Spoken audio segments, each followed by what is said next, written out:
Safa number 38. أعوذ بالله من الشيطان الرجيم. بسم الله الرحمن الرحيم. والذين يتوفون منكم ويذرون أزواجا يتربصن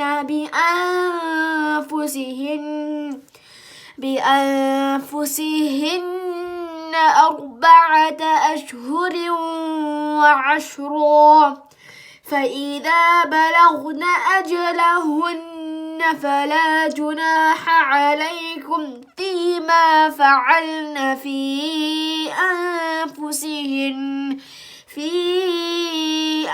أنفسهن بالمعروف، والله بما تعملون خبير. ولا جناح عليكم فيما عرضتم به من خطبة النساء أو أكننتم في أنفسكم. علم الله أنكم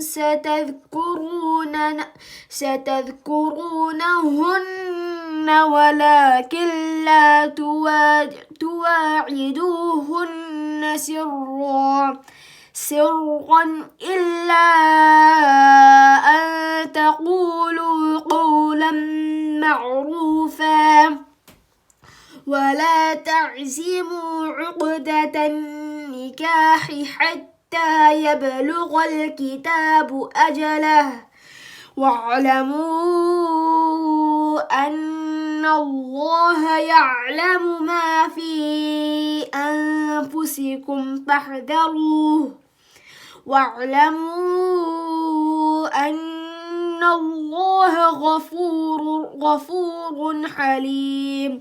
لا جناح عليكم إن طلقتم النساء ما لم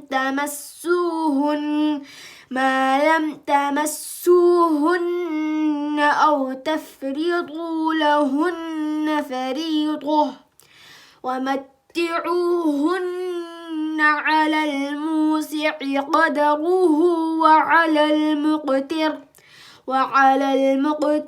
قدره متاعا بالمعروف حقا على المحسنين.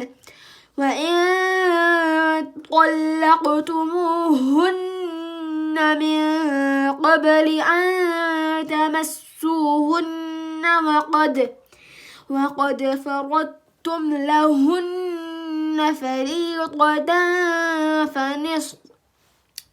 فنصف ما فرضتم إلا أن يعفون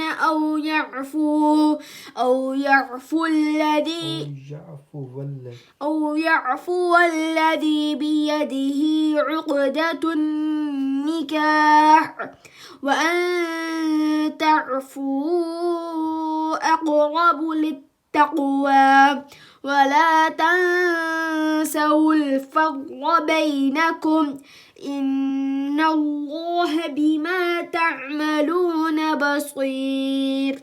صدق الله العظيم.